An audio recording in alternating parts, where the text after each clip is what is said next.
But Dr. Cortex, we have not determined the cause of past failures. Morons! This Bandicoot will be my general, and he will lead my Cortex commandos to world domination. This time I shall reign triumphant. We are closer than ever before. Quickly! Into the vortex! Dr. Cortex, the vortex is not ready. We have no idea what it could do. Failure again! Capture him! Uh-oh. Prepare the female bandit. For those of you that don't know the saving system in this game, check it out.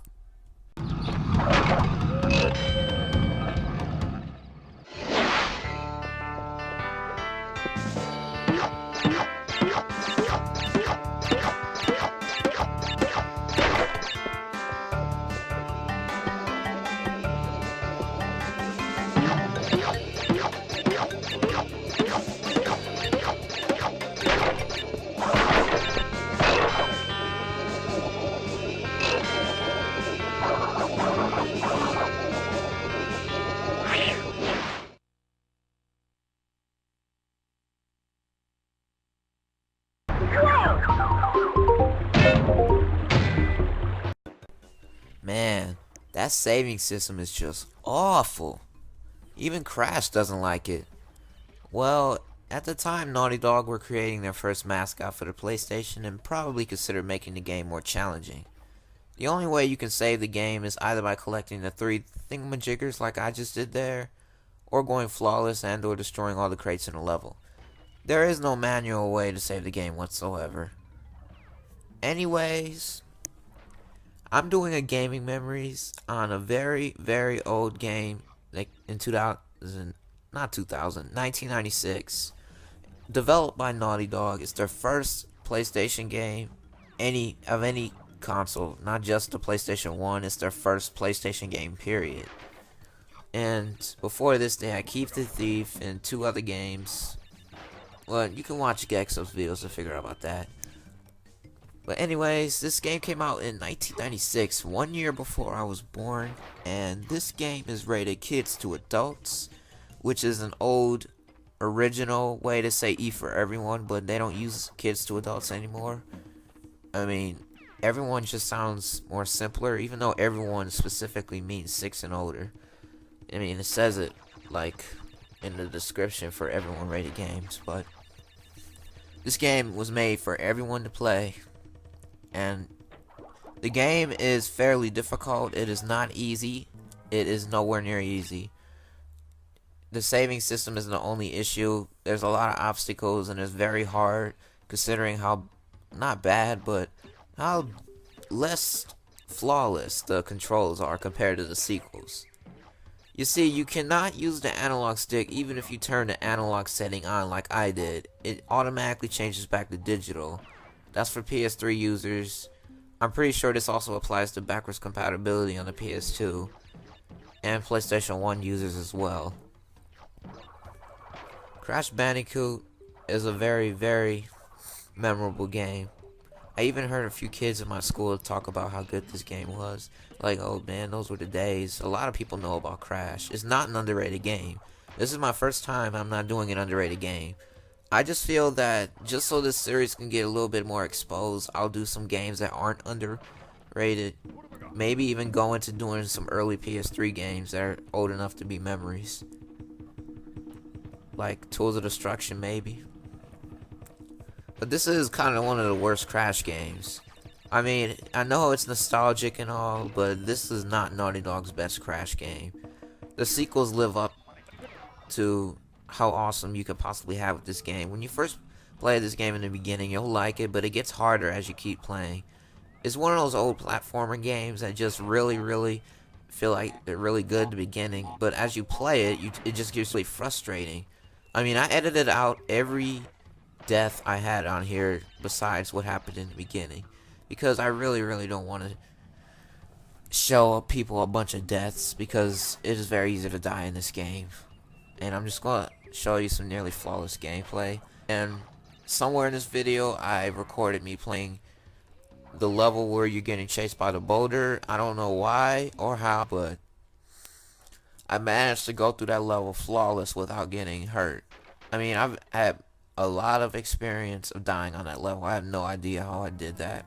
I recommend that you play this game on the PSP, because on the PSP this actually feels a lot better than it actually is, because you actually can use the analog stick and the controls feel a little bit less a little bit more smooth, actually a little less bad. Some moves that you see in future Crash games are not in this game. The only move you have is a spin move, because that's all Naughty Dog could come up with, I guess, at the beginning. Is this game long? Well, it feels long considering how many times you'll die in this game, but it's actually not that long. But I haven't even actually beat it. This is like I think it's the only Crash game that I have and I never actually beat, because I really don't like this game compared to all the other games on the PS2 and the sequels. Naughty Dog's first PlayStation game, it's not very pleasing to look at. I mean, what you can praise in this game is that it's the beginning of a wonderful franchise, but this was a standalone game. Nobody really liked Crash Bandicoot. I mean, the sales were probably great. This game isn't underrated. It got all the love and hate it needed. I mean, anyone who hates this game for specific reasons, they're not hating it for bad reasons, unless they're talking about graphics. But this game graphically still doesn't look bad. Even though Crash and all the voice actors were kind of improved later on, the graphics and the voice acting isn't that bad. But I personally don't like Cortex's voice. It sounds ridiculous.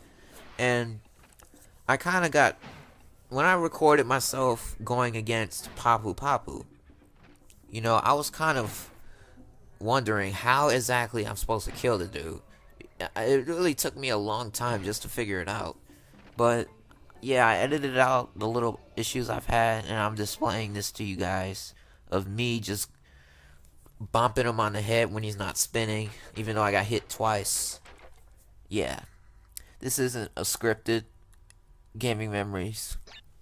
I mean, I wrote a couple of things down in Notepad. I mean, I'm not gonna script this crap. I'm just telling you what you all need to know about this game. And this game is not better than Jak and Daxter. This game alone isn't. This game's not better than Uncharted either. It's more original, but it's not better. To be honest, it's just complete frustration. The saving system was a bad idea. Naughty Dog actually fixed it in the second, third, and Crash Team Racing. But this is just ridiculous. I'm sorry. It's disgraceful to see a Crash game have such a bad save system. I'm not blaming Naughty Dog for it. I'm not at all, because they were actually new to the whole thing. So really, they were just thinking, I guess they're just thinking, hey, maybe if we have it so they collect these 3 things of Crash's girlfriend, perhaps this will work. Oh, and let me talk about the story a little bit, actually. I'm not going to spoil anything. I'm just going to say from the beginning, Cortex, Dr. Neo Cortex is the guy who created Crash. But he wanted him to be evil and help him with world domination. But Crash is a reject and he escaped Cortex's lab. And he turned out to be a hero or a villain. And Rio there is actually a villain. And he only appeared in this game, Crash Mind Over Mutant. Those of you who played Mind Over Mutant may know what I'm talking about at the end of the game. But anyways, Crash escaped, and you know, he just had to get to Cortex and then stop his evil plans. The story isn't very interesting.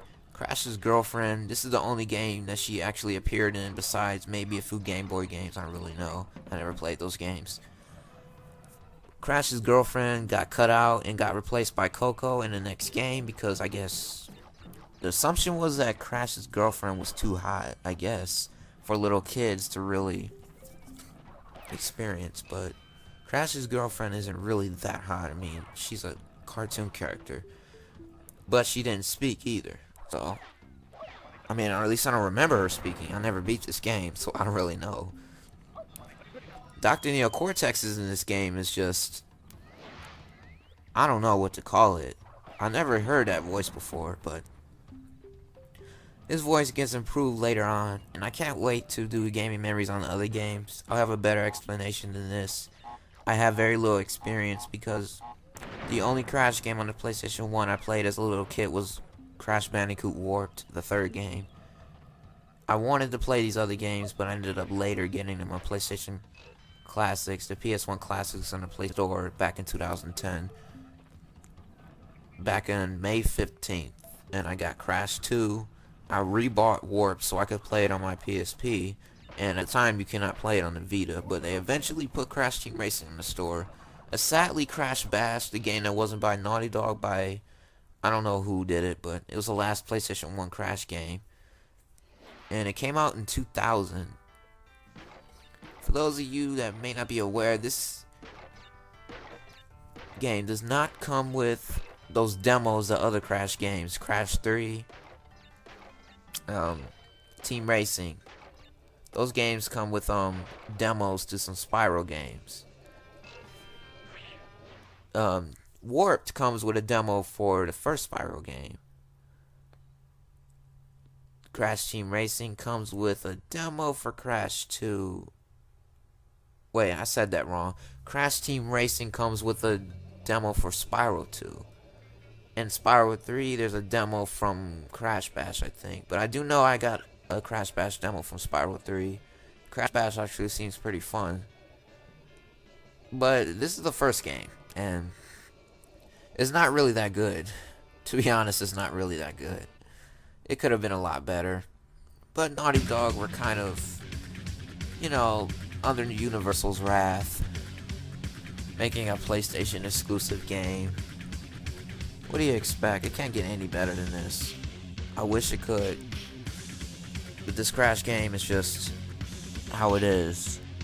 There actually was supposed to be a remake coming out for this game called Crash Bandicoot Returns. But it is not published by Activision. It is not made by Radical Entertainment. It is actually made a third party. Want to make it through the Crysis engine. And Treasure Man actually made a video on it. But that game is actually... Don't worry about that game. Don't worry about that. It's canceled. Yeah, Little Miss Jack and Daxter fanboy got mad over that video. But anyways, Crash Bandicoot. Crash Bandicoot. A very, very memorable game that seemed way better back in the day. Crash Bandicoot 1. The game where Aku Aku, Cortex, and Brio Crash, along with his girlfriend that only appeared in this game, first debuted. Cortex develops a better personality in some of the PS2 games. Crash gains tattoos and starts to talk like a retard in some of the later PS2 games. I highly recommend that you get the sequels to this game. This game doesn't have very much of a story, so don't say, "Oh, I have to play the first Crash to enjoy the other ones and understand the story." Crash 2 picks up after Crash 1, but it doesn't really reflect the game at all. It just improves. It looks like it's made by a new engine. I really don't know if it is or not, but probably the same. Seeing it is a sequel that came a year later, the year I was born. If you're probably wondering, is it worth it to buy this game? Well, only if you get it off the PlayStation Store, to be honest, along with the other games. It won't make sense to just get this alone and then try to play the sequels afterwards, because playing this game won't get you that much information. I hope you all have enjoyed. I explained the best way I could of Crash 1. This isn't a review, this is a Gaming Memories episode. And if you guys liked the video, please drop a like below, and I hope you've enjoyed. Goodbye.